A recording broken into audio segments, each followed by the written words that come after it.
Hello అండి, అందరికి నమస్కారం. ఇవాళ మన ఛానల్ రెసిపీ ఏంటంటే మటన్ కర్రీ అండి.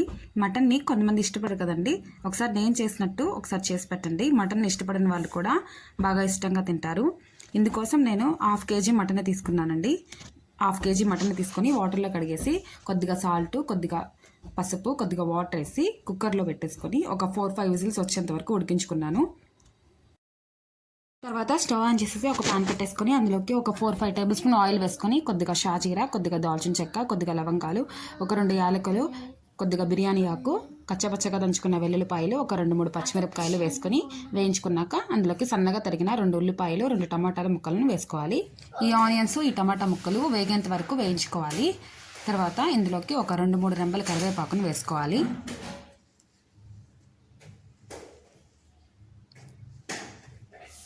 తర్వాత ఇందులోకి ఒక 2 టేబుల్ స్పూన్ల అల్లం వెల్లుల్లి పేస్ట్ని కూడా వేసుకోవాలి.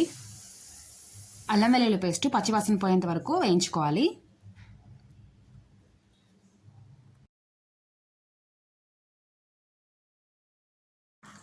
అల్లం వెల్లుల్లి పేస్ట్ వేగాక ఇందులోకి ఒక 2 టేబుల్ స్పూన్ల వరకు కారం వేసుకోవాలి.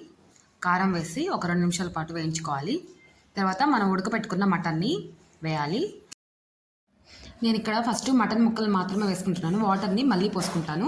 ఈ మటన్ ముక్కల వరకు ఈ మసాలాలో వేసుకుంటున్నాను. ఇలా వేయడం వల్ల కారం, మసాలాలు అనేవి మటన్ ముక్కలకి బాగా పడతాయి. ఇలా మటన్ ముక్కలన్నీ వేసేసి గరిటతో బాగా కలిపేసి మంటని సిమ్లో పెట్టేసుకొని మూత పెట్టి ఒక 10 నిమిషాల పాటు మగ్గించుకోవాలి. తర్వాత మూత తీసేసి ఒకసారి గరిటతో కలిపేసుకొని ఇప్పుడు వాటర్ పోసుకోవాలి.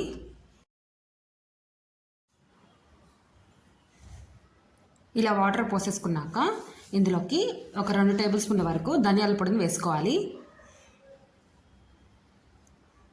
ఇప్పుడు ఒకసారి టేస్ట్ చేసి సాల్ట్, కారం ఏమైనా అవసరం అయితే సరిపడినంత సాల్ట్, కారం వేసుకోవాలి.